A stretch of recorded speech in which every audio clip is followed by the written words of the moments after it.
I work the front desk at a company within an industry that is dealing with short staffing issues. Enter Guy. A few weeks ago he came in asking for a job. I tried explaining to him that our entire application process was online, but there was a language barrier and it took a lot of back and forth before he understood what I was saying. Eventually, I wrote down our website on a post-it and he took it and left. A few days later, he came in again. He told me he tried to apply online, but his phone was out of data, and asked if he could use one of our computers to fill out an application. Which no. All of our computers belong to employees, and while it's not like we're doing top secret work, our computers have confidential information on them, and we're not going to display someone actively working for some rando. I suggest he try going to a library and using a computer there, and he just kind of loiters at my desk as if he's expecting a different answer, but eventually leaves. Another week passes. He comes in again, asking about his application, if we got it and if it looked good, etc. The entire time he's talking to me he's leaning over my desk, getting close to me, and looking over at my computer screen. This wasn't necessarily bad, but it made me uncomfortable and rubbed me the wrong way. I call HR and bring them up front so they can talk to him, and they tell him that he actually applied to a location in a completely different state, so they have to wait for that HR team to forward his application, and when they get it they'll set up an interview. He leaves again. Cue another week, and he comes in again, asking about his application again. I tell him that HR will call him to set up an interview when they're ready, but he wasn't really understanding me, and just kept asking me about his application, so I called HR again to have them talk to him.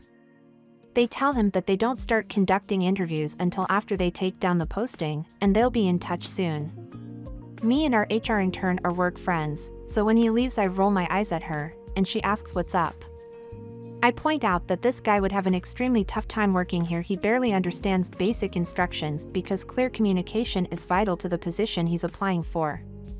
HR friend nodded along and said they'd see once they interviewed him. Our office floor plan is pretty open, so one of my coworkers overheard and asked what that was about.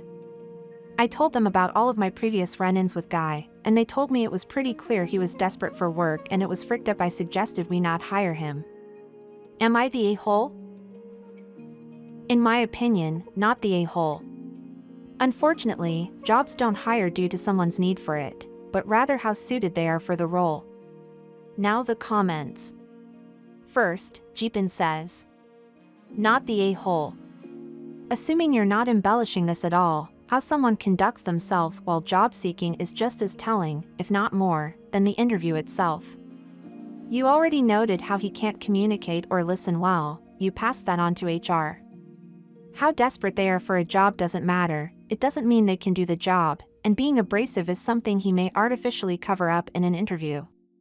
Next, we have Slow Block that says, not the a-hole.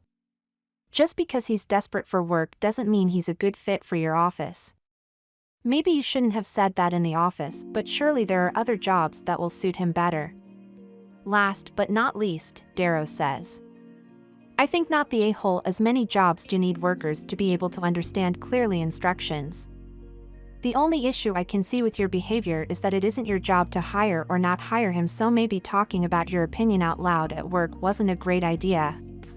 Give your opinion down below. Thank you for watching. If you liked the video, consider clicking on the like button. It doesn't cost you anything and helps support the channel. Comment whatever is in your mind. I love seeing your points of view. I wish you all the best. Love.